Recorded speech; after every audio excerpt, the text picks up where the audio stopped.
Concernant la rentrée universitaire 2019-2020, eh bien, l'université a préparé beaucoup d'actions pour permettre de travailler dans des conditions favorables au cours de cette année. Tout d'abord, il faudrait souligner que l'université, par rapport à il y a une année, a triplé de dimension en termes de nombre d'établissements en son sein. Au mois d'août 2018, elle était constituée que de 4 établissements centralisés à la province de Bni Mellal. Et puis à partir de septembre 2018, 3 établissements ont été annexés dans le cadre de la régionalisation avancée. Il s'agit de 2 établissements de Khouribga, l'ENSA et la faculté polydisciplinaire, et puis le ST de Khnefra, qui dépendait de d'autres universités. Donc, ce qui fait qu'à partir de septembre dernier, l'université était constituée de 7 établissements.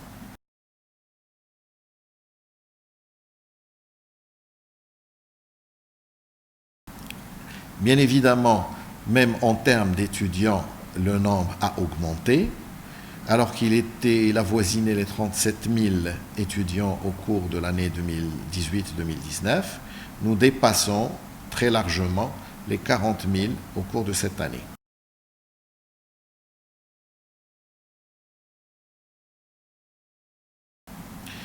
En termes d'offres de formation également, nous avons fait un saut considérable, puisque le nombre de formations est passé de 113 formations dispensées au cours de l'année 2018-2019 à 146 qui sont dispensées au cours de l'année 2019-2020.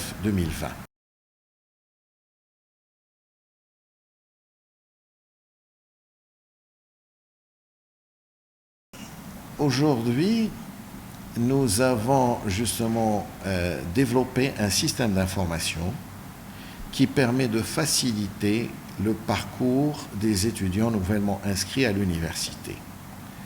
Donc, ce système d'information qui a été généralisé à l'ensemble des établissements de l'université, aussi bien à celle de la province de Bni Mellal que les établissements implantés dans les autres provinces de la région. L'étudiant ne passe que quelques minutes au sein de l'établissement pour partir avec son attestation d'inscription et sa carte d'étudiant. Donc il n'y a plus d'attente, il y a un système extrêmement rigoureux qui a été mis en place.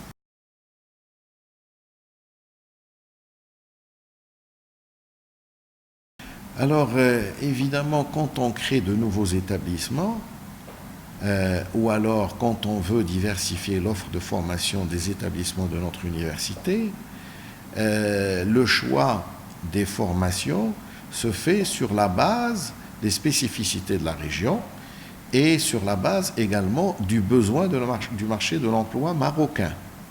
Donc, dans les établissements que j'ai cités tout à l'heure, évidemment, l'accent a été fait pour monter des formations qui répondent aux spécificités de la région. Par exemple, l'agro-industrie, pour répondre justement aux besoins de l'agropole récemment implanté à Bni Mellal, le secteur minier, puisque nous sommes dans une région où il y a l'OCP, donc il y a des formations qui sont très demandées par l'OCP.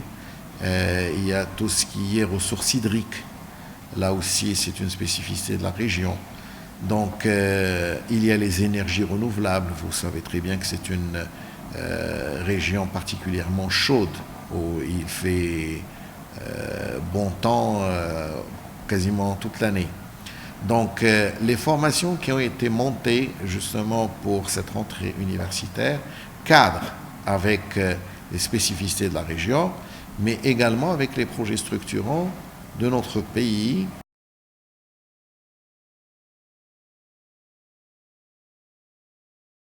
Donc il y a beaucoup de conventions qui ont été signées au cours de cette année, avec beaucoup de pays d'ailleurs. Particulièrement, nous avons signé récemment, d'ailleurs en présence de Madame la ministre française, lors de sa visite avec toute une délégation de présidents d'universités français, nous avons signé avec Polytech Angers 2 conventions qui permettraient aux étudiants des écoles d'ingénieurs de l'université Sultan Moulay Slimane de faire une partie de leur cursus à Angers et disposer d'une double diplomation. C'est le cas aussi avec l'Université du Littoral, Côte d'Opale. Donc il y a 2 conventions qui ont été signées et qui permettraient aux étudiants, notamment des filières génie industriel et génie informatique, de faire une partie de leur cursus à l'école d'ingénieurs de littoral Côte d'Opale dans le cadre de la double diplomation.